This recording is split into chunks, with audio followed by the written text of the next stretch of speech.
So in this video today, I'm going to be showing myself performing some lateral raises here at my Planet Fitness and yapping throughout the video to avoid getting copyright stricken by the music they play. But I wanted to discuss my form here because I start strict and it's around a 2-second concentric and 4-second eccentric. Real strict. I focus on time under tension, all that, science-based hoopla the YouTubers be preaching and you know what I mean.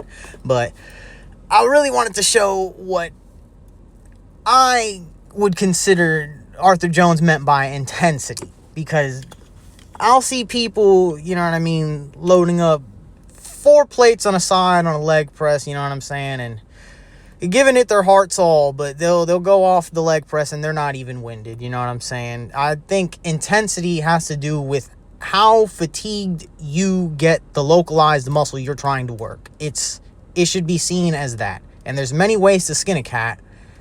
How I go about it is I start with strict form, and gradually as I start fatiguing, will sloppy up the form, but I truly give it my all until I can't go no further. And how I started this was I did drop sets, and I'd do what I could do for 7, drop the weight, see if I could push out 7, 12. I don't really count my reps. I go off a feel, and if I could do well over 7 or 12, I'll keep going until I am tired. And I usually will adjust the weight, lower it, and perform the exercise until my form starts to degrade.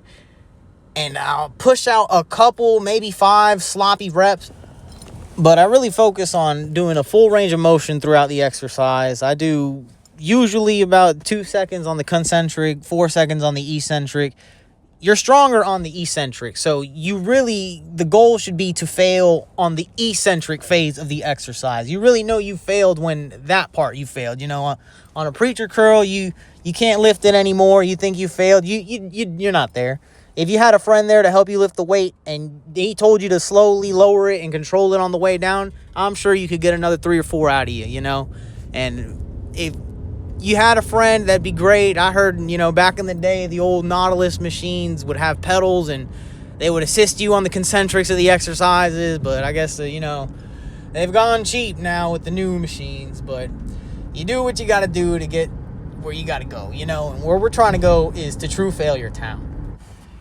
Without a lifting partner or something to help you on the concentric of the exercise, what you could do is lower the weight, and then, going from something like 10s to 8s, you can control that concentric on the exercise again and really dial in on the form and go until you go sloppy. And like you did before, try and fail on the negative of the exercise. You could do this on practically all machines. The pegs are fantastic for that. Before I was taking exercises and thinking about it as failing on the negative, I was truly trying to fail with a comically low weight on almost every exercise. I figured if I'm over here barely able to curl 5 pounds, I've done the job justice. I obviously can't go back to my max weight and curl those. And, some people believe it's over fatiguing the muscle. I don't. I think over fatiguing the muscle would be working it multiple days of the week when it's not fully recovered. But with something like dumbbells, you can sloppy up the form, and as you see here, I'm even jumping to try and get the concentric down and really just focusing on lowering and controlling the weight down on the negative. And when I truly fail on the negative, that's when I know I'm done. If you've seen how people like Tom Platz did it back in the day, he went till them legs were twitching on them machines, barely able to move them at all. And I like to do that with a lot of exercises. It creates a ton of fatigue, and especially with something like squats, like I could really only do that once a week because the systemic fatigue it's something completely different than the localized muscle fatigue. I'm telling you right now. In a minute here, I'm going to start looking real silly when I start jumping to get these weights up in the air, but it's when you do what you got to do to reach that true failure on the negative. And without a partner or some fancy contraption, they don't got no fancy machines in my gym. I got to make do with what I got. Also, this is the first lift of my workout. The first exercise I take to true failure. Right after this, I go right into hamstring curls and then leg extensions. And then, if it's a squat day, right after leg extensions, you go into squats. It's brutal. It really is. But I love it. Full body, twice a week, weighing 152, November 4th. See y'all.